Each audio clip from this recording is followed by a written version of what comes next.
સૌરાષ્ટ્રનું કાશ્મીર ગણાતું આપણું મહુવા, ત્યાંથી અંતરે 5 કિલોમીટરના અંતરે આવેલું મા ભવાનીનું મંદિર, જે કે 5000 વર્ષ કરતા પણ વધારે જૂનું છે મિત્રો.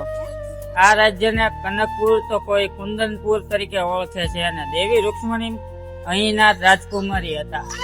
તેઓ મા ભવાનીના પરમ ઉપાસક હતા.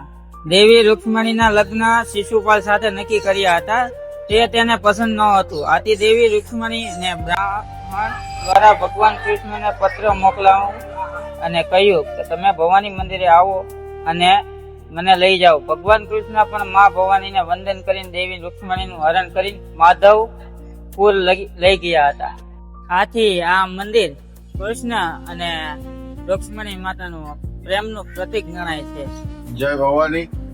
મારું નામ રમેશ ભારતી ગોસ્વામી, ભવાની માતા મંદિરના ભવન પૂજારી. આ ભવાની માતાના મંદિરને મિત્રો 5500 વર્ષ થયા છે. અહીંથી શ્રી કૃષ્ણ ભગવાને રૂક્ષ્મણીજીનું હરણ કરેલું તેવો ઇતિહાસ શ્રીમદ ભાગવતની અંદર છે. અને આ ભવાની માતા નિત્ય દરરોજ 3 સ્વરૂપ બદલે છે. સવારે બાળ સ્વરૂપ હોય, બપોરે યુવા હોય, સાંજે બુઢા હોય. આવો ઇતિહાસ ભવાની માતાનો પુરાતની છે.